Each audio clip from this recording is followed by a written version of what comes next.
ইতিহাস স্পেশালে আজকে আমরা জানব সরকারি ভাষা আইন 1963 কি বা দ্য অফিসিয়াল ল্যাঙ্গুয়েজ অ্যাক্ট 1963 কি। অষ্টম অধ্যায়ের 2 অথবা 4 প্রশ্ন মানে আসা এটি একটি গুরুত্বপূর্ণ প্রশ্ন। সরকারি ভাষা আইন 1963। বহু ভাষাভাষী দেশ ভারতে কোন সরকারি ভাষায় কেন্দ্রীয় সরকারের কাজকর্ম পরিচালনা করা হবে এবং রাজ্যগুলোর সাথে যোগাযোগ রক্ষা করা হবে তা নিয়ে বিতর্ক দেখা দেয়।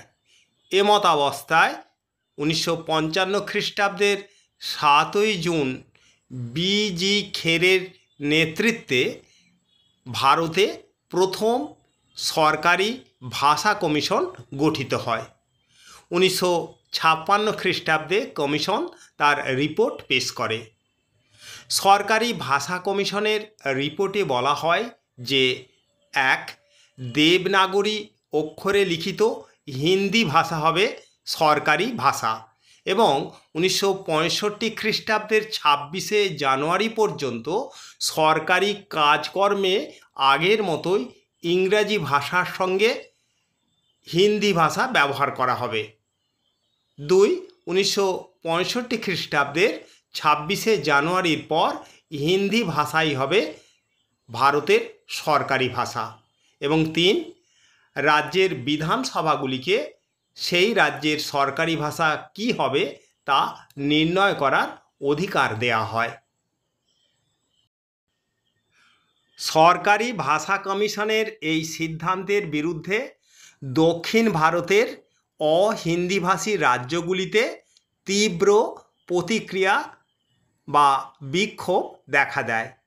এই পরিস্থিতিতে ভারতীয় পার্লামেন্ট 1963 খ্রিস্টাব্দে সরকারি ভাষা আইন বা the official languages act 1963 pass করে।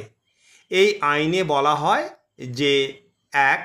1965 খ্রিস্টাব্দের পরেও সরকারি কাজকর্মে আগের মতোই হিন্দি ভাষার সঙ্গে ইংরেজি ভাষা চালু থাকবে এবং 2.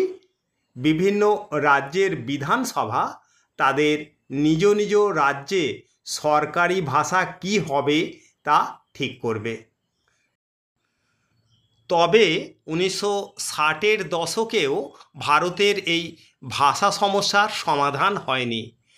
1967 খ্রিস্টাব্দে 21তম সংবিধান সংশোধনী অনুযায়ী 14টি ভাষা এবং পরবর্তীতে আরও 8টি ভাষা স্বীকৃতি পায়। বর্তমানে ভারতে সংবিধান স্বীকৃত ভাষার মোট সংখ্যা হলো 22টি।